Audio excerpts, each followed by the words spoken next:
ओए सीधे यार उसकी फाइल तो पढ़ाई मैंने अपराध की फाइल पढ़ाई इतना इन्हें काम करना रहा है।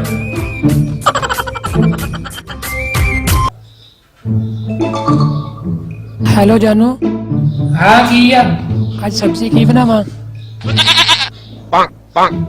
जो तेरा दिल करता ना तू वो पका ला। नहीं जानू तुसी दसो चल तू अद्धा कर बैंगन पका ला।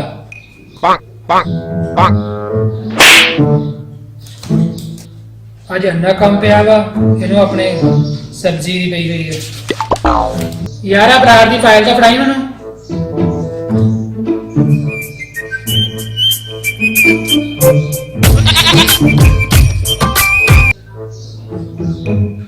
हाँ हुण की आ ले मनु ने बैंगन शेंगन पसंद है कोई होर दसो। समरीन मेरी गल सुन जो तेरा दिल करदा ना तू वो पका ला ठीक है।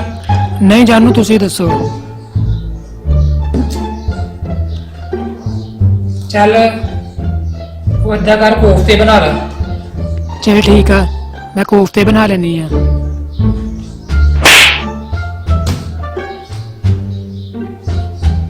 पता नहीं कित्थों आ गई यार।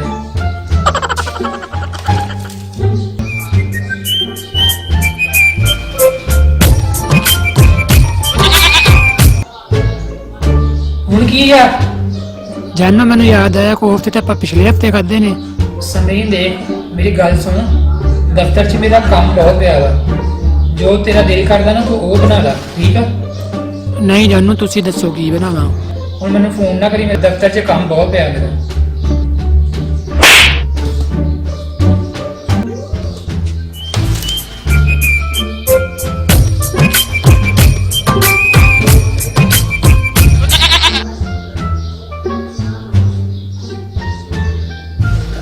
हाँ हुण की आ हेलो जानू अपने घर चोर आ गया वा मैनू बहुत डर लग रहा वा।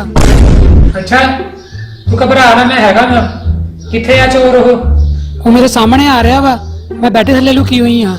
अच्छा चल तू इंज कर अपना लाउड स्पीकर ऑन कर। हाँ कर लिया। वो बैठ थले लुकी आ बैठ थले फड़ ले जानना नहीं बैठ थले आ बैठ थले।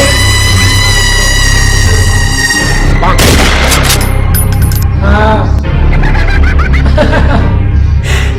ठीक है